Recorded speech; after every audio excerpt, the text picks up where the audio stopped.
Hello, আসসালামু আলাইকুম everyone. কেমন আছেন সবাই? আশা করছি আল্লাহর রহমতে সবাই ভালো আছেন। আমিও আলহামদুলিল্লাহ ভালো আছি। আজকে তো ঈদ শেষ হয়ে গেল অলরেডি, 6 দিন হয়ে গেল। তারপর আপনাদের দিনকাল কেমন যাচ্ছে? ঠিক আছে, আমার তো আলহামদুলিল্লাহ মোটামুটি ভালোই কাটতেছে।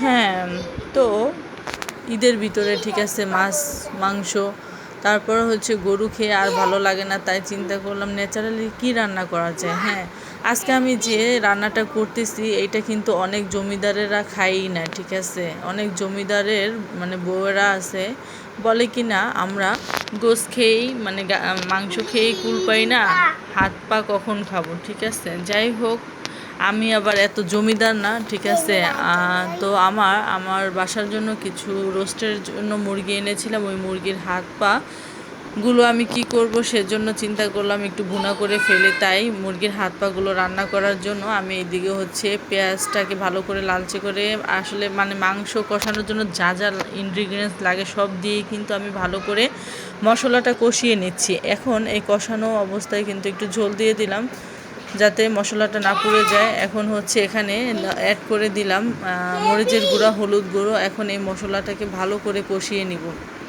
আসলে রান্নাবান্নার সকল টেস্ট নির্ভর করে কিন্তু আপনার কষানোর উপরে। আর কিছু কিছু ছোট ছোট টিপস আছে যেগুলো কিন্তু নিজে থেকেই মানে তৈরি করতে হবে। ঠিক আছে, নিজে থেকে যদি তৈরি করতে না পারেন তাহলে কিন্তু রান্নাবান্না করে কোনো লাভ নাই, মজাও হবে না, শুধু মানুষ পিছনে বসে গিবত করবে। সামনে তো হয়তো অনেকে বলবে না, পিছনে বলবে কি রান্না করলো, কেমন হলো, ভালো হলো না, মানে গন্ধ আসে এই ওই। এমনভাবে রান্না করবেন ইউনিকভাবে যাতে খেয়ে মুখের সাথে লেগে থাকে, স্বাদ থাকে অনেক দিন, আর সবাই প্রশংসা করে আপনাকে একদম ভরিয়ে দেয়। এখানে দেখতেই পাচ্ছেন পাকিস্তানি মোরগ এনেছিলাম। ওই মোরগগুলোর পা, তারপরে হচ্ছে মাথা, গলা, তারপরে হচ্ছে পাজরা, তারপরে হচ্ছে গিলা, কলিজা, এইসব।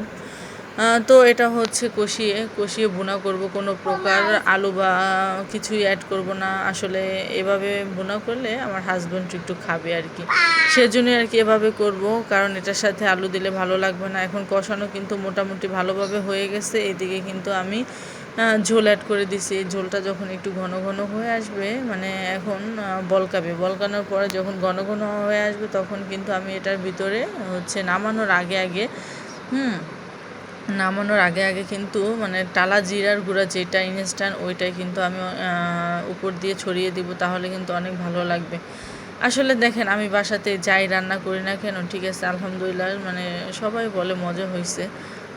মজা ছাড়া কোনোটাই হয় না। তো আলহামদুলিল্লাহ আল্লাহ তাআলা আমাকে আর কিছু না দেখ একটু মানে রান্নার টেস্ট হওয়ার জন্য 2টা হাত দিয়েছে। আলহামদুলিল্লাহ, মাশাআল্লাহ, এটা নিয়ে আমি গর্বিত, আমি সন্তুষ্ট। আমি আল্লাহ তাআলার কাছে এইটাই চাই যে আল্লাহ যতদিন বেঁচে আছে আপনি আমাকে আমার হাত পা তাজা রাখেন, ভালো রাখেন, যাতে আমি রান্না বান্না করে খাইতে পারি। আর যখন নিতে মন চাবে তখন ঠিক আছে নিয়ে যাবেন।